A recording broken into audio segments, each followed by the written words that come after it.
We are chugging through season five. I mean, season five, If You Will podcast. Welcome everyone. Today I'm reaching across the pond, but to a fellow Canadian across the pond. I have Alan D.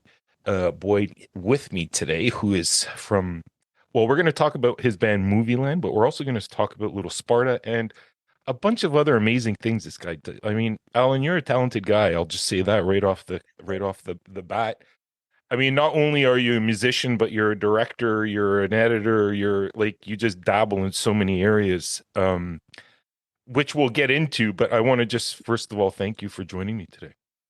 Yeah, thanks for having me, Chris. This is really cool. And I've been looking forward to it.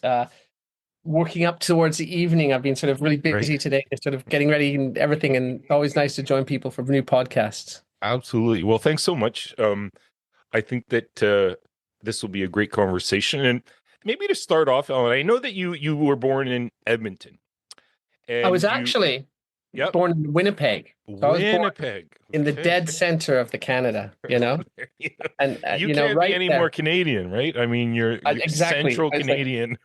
which I think I've got this idea. I think they should move Parliament there because then maybe people will just have a better idea of like, what's going on. But Yeah.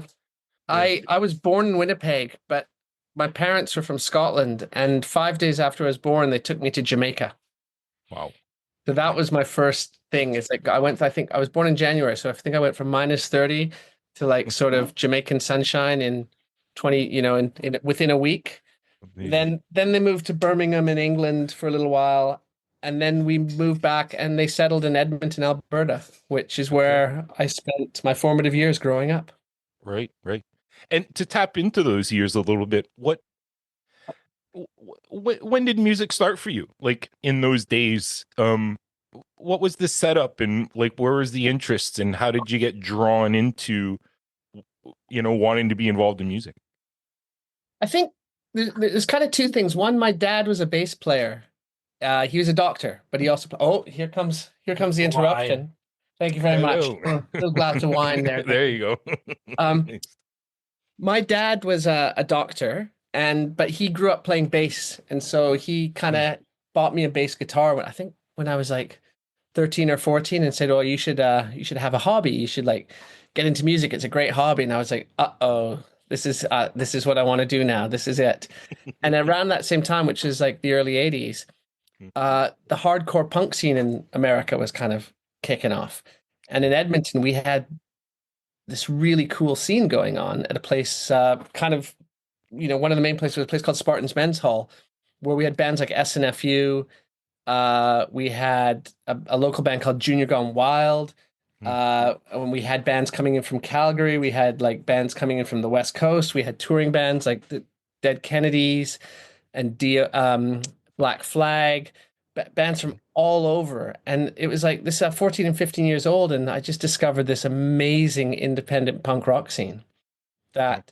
that in Alberta too, it was mixed with a bit of the country thing. I mean, Katie Lang comes through Sure. that scene Yep. as well. Yep. So Edmonton, Alberta, which is like, it is a bit sort of in the middle of nowhere, um, Yep. It's a had cool this place. incredible, a cold place, cold winters, Hmm. beautiful hot summers with like long, nice nights and Right. barbecues, but it Right. had this amazing, vibrant music scene. Mm, And I had friends who got involved with it. And we would just go to the gigs as much as we could. And it was also, I was interested in music and I was interested in film. And I think the 80s were a mm. really good time for films and stuff like that. It's just is like the VHSs and VCRs had just come out. Right. So you're like at home discovering stuff like that, out discovering music. There's a cool record shop sharing tapes. So that was kind of Mm, it. So 14, 15 years old. And then a group of friends and I at school, we started a band, and that was mm, it. I was mm, brought into the band, and from there, I just sort of never stopped. And I think I might have started acting like I'm 16 now. Right. And what was it that drew you to punk? Like what was that aesthetic that kind of pulled you in? I don't think it was anything about there being anything specific about being drawn to it because I need to go check this out. It was just somebody going, "Oh, we're going to this thing. Mm, There's places where live music is put on. right. Come and Okay. check it out." I was just like, holy shit, this is amazing. This is so cool. And it was a scene that at Spartans you weren't they were all ages shows, Right. right? And upstairs people would be like um the bands would be playing, and then downstairs people would be skating, skateboarding Oh, and doing wow. stuff. So you got a real mix of just everybody went who was a sort of certain age. Right. And also I have this theory about the 1978 Commonwealth Games in Edmonton. They Hmm. built this LRT system that connected, you know, at that time it was downtown up to the north side of the town, which is Right. where Spartans was. So suddenly this you could get out to this place, which was I had no idea how it had got there otherwise. We weren't driving, it's minus 20 and we're taking buses and things like that. And we'd go to this great shows and it was just this vibe and this element. So, Mm. I think I saw Black Flag on Boxing Day, 1984 at Wow. Spartans, Amazing. and there was this incredible energy. And within 2 years, I was playing gigs and putting on shows with other bands, local bands, Mm. like a band called Idle T, which has great Edmonton guy named Ev Leroy was part of with uh, Craig and Henry, and then Hmm.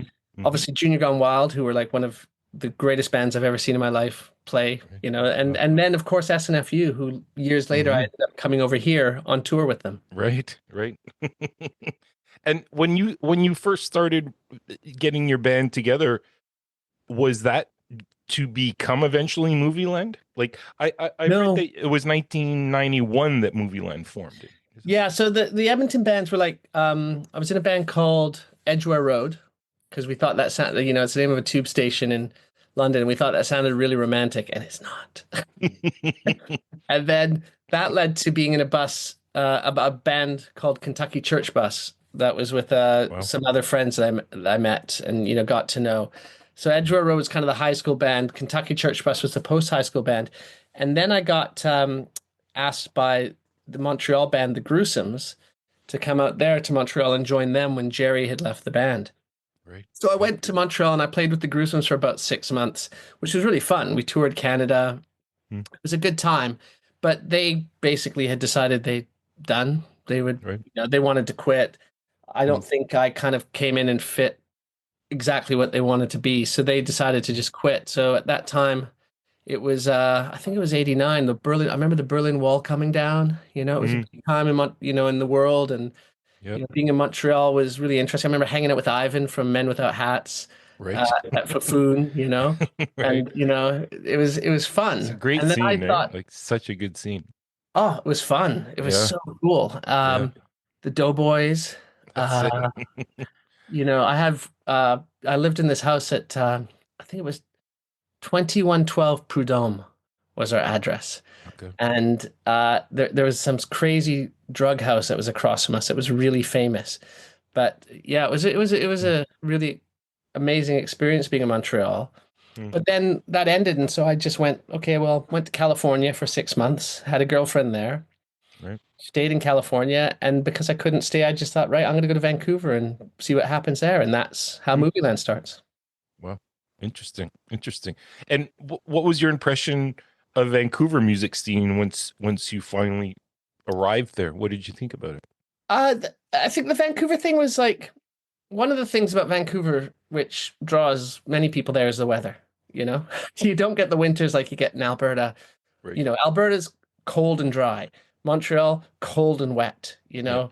You have Yep. these crazy Canadian winters everywhere, except you get to Vancouver and everybody's just like, oh man, it's like -2. We better stay in for a week. You're like, this isn't winter. Right. So you get this like Mm. influx of people from all over, a lot of Western Canada, a lot of people I knew and got to meet were from Calgary, Edmonton, Mm. Saskatchewan, from Manitoba as well. Some Right. people from the East, but a lot of people from the East would go to Toronto because there's things going on there. Right. And Right. it Mm. was an interesting place because there was a lot of great people doing really good things, but I always felt the problem with Vancouver at that time, it's like an LA city, it's very spread out. And Mm. there's these great universities, but they're not in the center. So there Right. didn't seem to be these kind of concentrations of people that were going to gigs. So you didn't Okay. feel like it didn't have a scene like Montreal had. Mm. like the way that Yeah. you'd go to Fafoon and just everybody would be there and Right. Yeah, hanging out, totally. and there was just a vibe going on. Yeah. You know, you're talking, you're from what band? You're from what band? Right. Whereas in Vancouver, Mm, there was a lot of really cool bands, but it just seemed a little bit more um, disparate to be able to like to get to gigs, to get people out to gigs, and mm, you know, mm. it's a city where people like in the evening they leave the town center and they head to their suburbs and they, you know, that's it, and everything just Mm, quiets down in the evening. And I think mm, mm. I go back now, it's a different place. It's so much more vibrant. There's so many more Right. people. There's so much more going on. Mm, But yeah, at that time, it definitely felt like you really had to work hard to sort of make or have a scene be happening. Not that people right. weren't trying, and not that there weren't amazing bands. It's No, just for sure. getting a scene going was really hard. Yeah. Oh, totally. And coming to Vancouver, did you know, did you have a feeling that you wanted to start something on your own? Like, was it time for you to kind of step out from being just a musician or one of the members of the band to becoming the front person? Well, I think the thing about Movieland, it was when I got there, I played with a couple of different people that I'd known from other you know, some people from Edmonton that were there, and I was trying bits and pieces out. But Mm, eventually I had ended up working at this place. It was called Benny's Bagels, which was this like institution there. And it was up on, I think it was on Broadway, up towards like Broadway and I don't know, McDonald or something like that. But it was this place that was a 24-hour bagel shop mm, that students would hang out at. Everybody that was, you know, sort of living over in West Vancouver, not West Vancouver, but the west side of Kitsilano and stuff like that. That's where everybody hung out. You could okay. go there at 2 in the morning after the places have closed and just sit down, have coffee all night and eat bagels. Mm, And I went to work there and I mm, met some other people that started becoming my friends. It was kind of like a sort of university scene almost, you know. right. You're meeting the Yeah. people, and that's where I met the drummer Justin, Mm, who was in the original Movieland lineup. And he said, "Yeah, I got a friend, John, and yeah, we should do something. Let's get together." We all seem to like things like the Stone Roses and uh, De La Soul. And, you know, there mhm. was music of that time, this kind of sort of British influence, but then also some of the hip hop stuff that was happening, a lot of the cool indie radio that was happening, Dinosaur Jr., you know, Nice. this, you know, what would later take over the charts, but then was still like college radio. Hmm. Sonic Youth and Nirvana, of course, was just sort of coming up at that It's a, point, and it's a we all super liked that exciting kind of time, stuff. eh? Like It was an for exciting time, music. Yeah, and totally.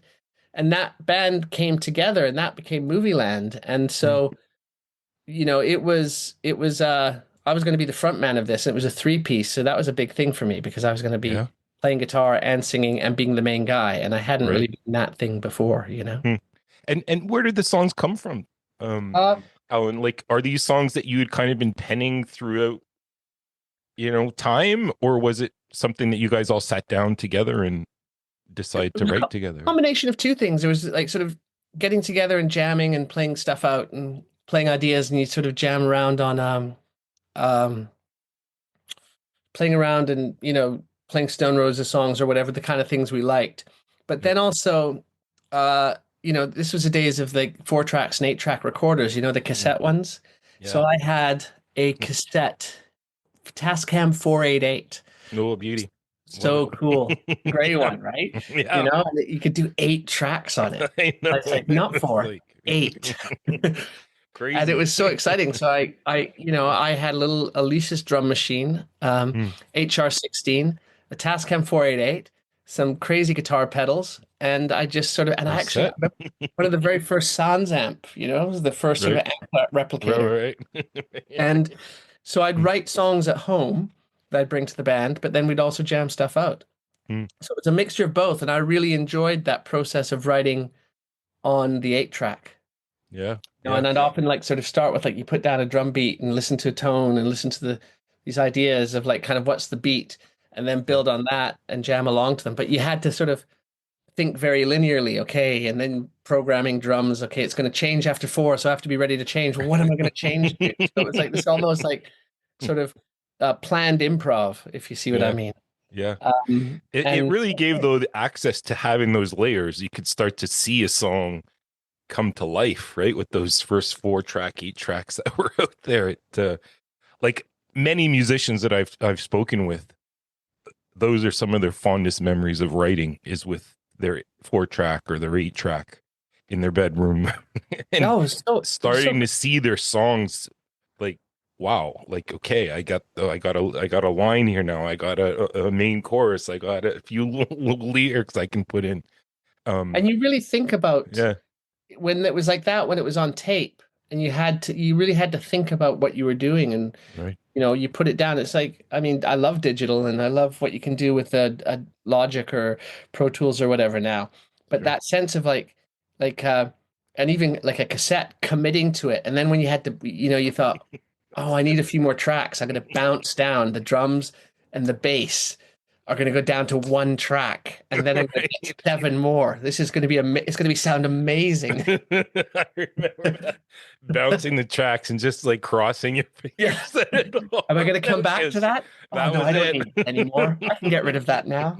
So, That's it. there's sense of commitment, but yeah, and it Yeah, was fun. But then we'd take those demos, and we'd interpret them. right. And so that just took it to another place, Yeah, which was yeah. great. So what's the story then with the reissue? Because I know Then and Now came out December 2024, Yeah. and those were demos and unreleased singles, right? That you guys had compiled over time. Can you tell us a little Basically, bit? Yep. yeah, yeah, no, I just saw that. I found this today, which is like Yeah. I had this because I've been digging up this stuff for the label, but this is like one of the original tape covers. Oh wow. Cool. And so which That's is so cool. interesting Yeah. because now it's kind of coming back. So it Yeah. was right on the cusp of between vinyl and CDs had come in that period of time, right? It's the early 90s. CDs are coming in. You can get CDs pressed, but they're really expensive. Mm, Vinyls just out of everybody's league because how do you even get together to make a vinyl record unless you've got a load of cash?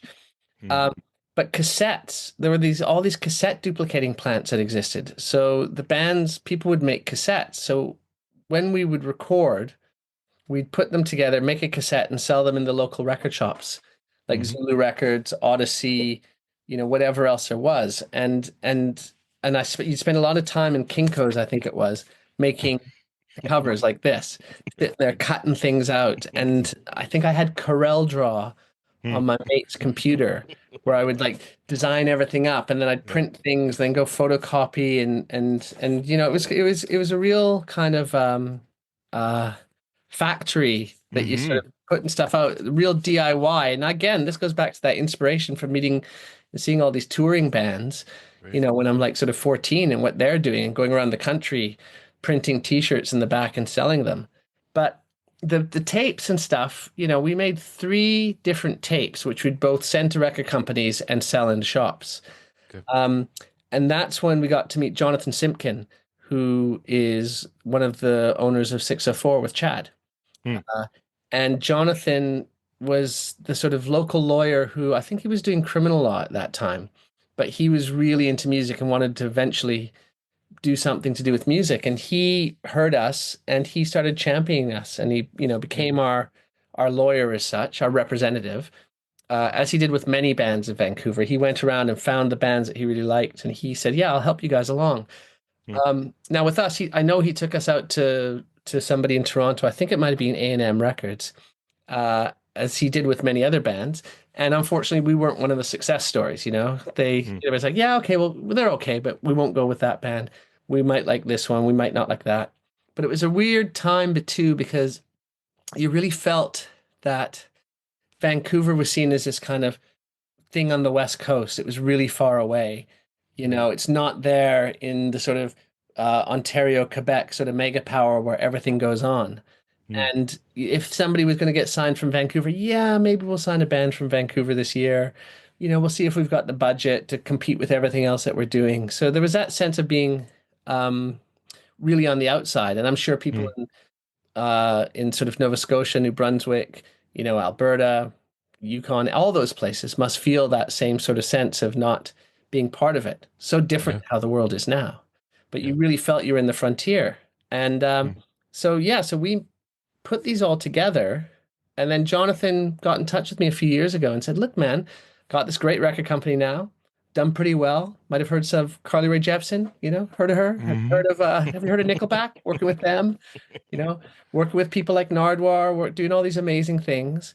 mm, So what I want to do now is I want to go back to reissue some of these bands I used to want to get signed or to do stuff with, people who've had a small amount of success or didn't have any success. And I'm going to start a label called Decades, and we're going to put your stuff out. And he says, and Oh, I want to start with Movieland because you're the big one that I really think should have happened, but you didn't. so cool. So cool. And when did this idea first start to bubble up? Like, was it recently, or has this been kind of in the talks for a while of putting out Yeah, a it's Movieland release? I'm trying to remember it perfectly. I think it was pre-COVID. Talk started about Okay. like ideas of like what might be happening, being interested in stuff. But then a few years ago, maybe just sort of after the COVID thing, maybe Jonathan, I think, really kind of thought, okay, this big thing has happened. It cemented his idea, Mm, and he really came back and said, "Yeah, we're doing this now. This is going to happen. I'm putting budgets together. I'm talking with with the people at the label, and we're going to figure out how we're going to do this." And the name Decades hadn't been decided upon yet at that time, but right. he just said, I'm going to start this little label that's part of 604, Mm-hmm. part of that group, and let's get the ball rolling. So he said to me, what do you got? So I started digging through sort of boxes, old boxes. So I'd go back to my family's house in Edmonton. You can go out to the garage and, go, oh, what's this box that's been sitting out here for 30 years in the minus 30 and the plus 30? And, what's in there? And I found this treasure trove of tape and ADATs and 8-track tapes and posters and photographs. I thought, oh, it's a good thing I'm a hoarder because there's some good stuff here. Yeah. Amazing. And this is like pre kind of digital anyway, right? Like Yeah. this stuff was not digitalized at all. It was just on those Yep. cassettes and ADATs and Yep. um I love it. So when they decided to do a reissue, what's the process of that like? Do they pull all that stuff off of your off of the analog stuff and then remix it, they redo it, do they add parts to it? Like what would the reissue, like, if you had to define it, like what happened with that, with your music?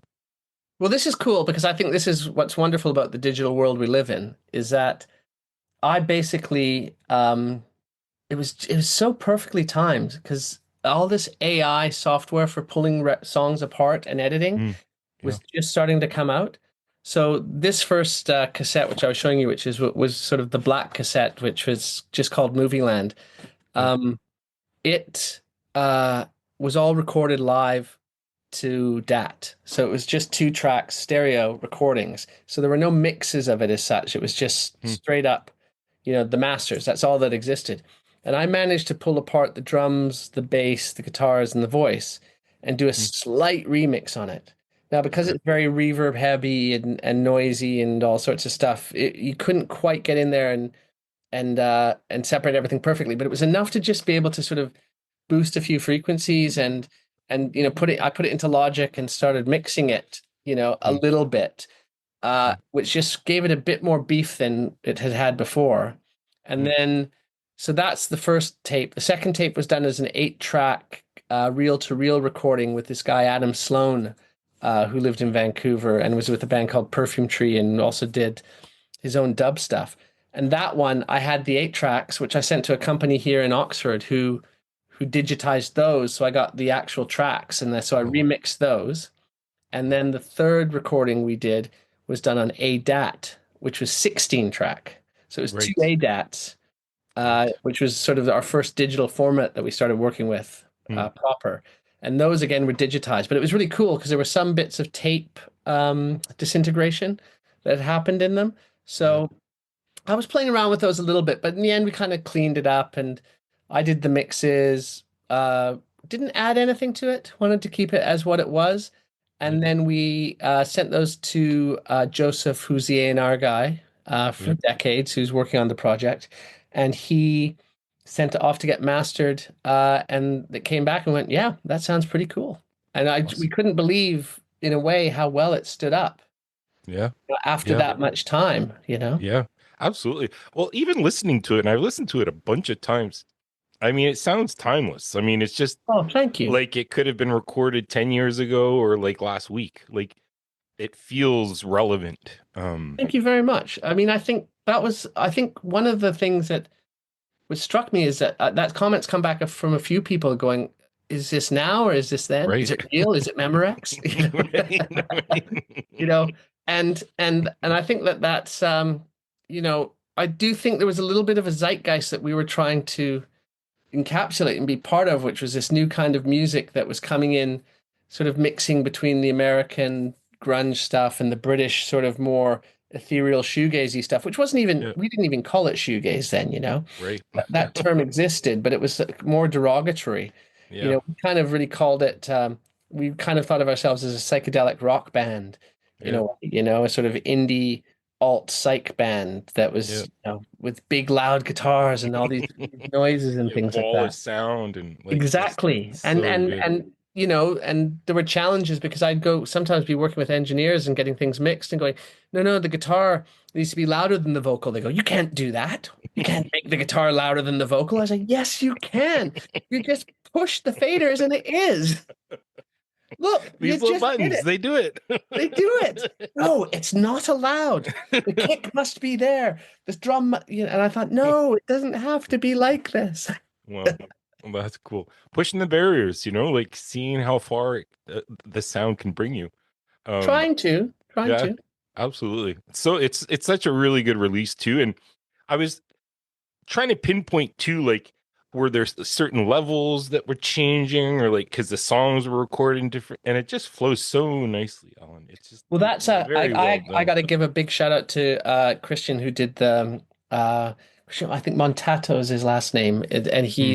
I think he's based in Toronto. And please forgive me, Christian, if I've said your name wrong. But when I got the masters back, there was a few like, oh, can you just tweak this one and make that one fit more like this? Hmm. And he nailed it, and it was really So cool. cool to have that final process, which is I guess the modern mastering techniques and Right. what you can actually do and what you can pull out and how you can make something feel and flow. And I guess that's what great albums are. They've got that feel and flow, and he really brought that to it. Amazing, amazing. So as we kind of bring things to a close here, Alan, again, thanks so much. I've really loved listening to your journey here over this, Thanks, half an man. hour.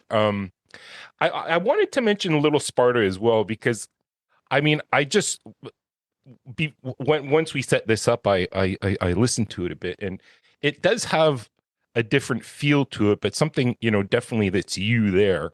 Um, what would you say the biggest comparisons are, or the differences, I guess I would say, between Movieland and Little Sparta, in your I opinion? think I think the one thing that exists between the two of them is a love of the sort of Hmm. the sonic landscape, the sonic quality and the feeling in it. Hmm. And though Little Sparta could arguably be called a sort of folk, post-punk folk kind Yeah, of band, you know, yeah, there's a sense of space and a cinematic element to it, yes. which I think Movieland has too. There's this sort of the sense of wanting to be opulent and cinematic in some way. Hmm. And as a guitarist, I know I'm very much I'm a real strummer, you know, like it's about chords and textures and noises. And you know, I think I'm pretty good at what I do, but you know, if it gets to sort of noodling and coming up and playing a blues jam, I might not Hmm. sit in quite right Hmm. to that, Hmm. which is fine. I'm happy with that, you know. And it's not Yeah, that I don't want to play blues jams. It's just it's not the thing I do the best.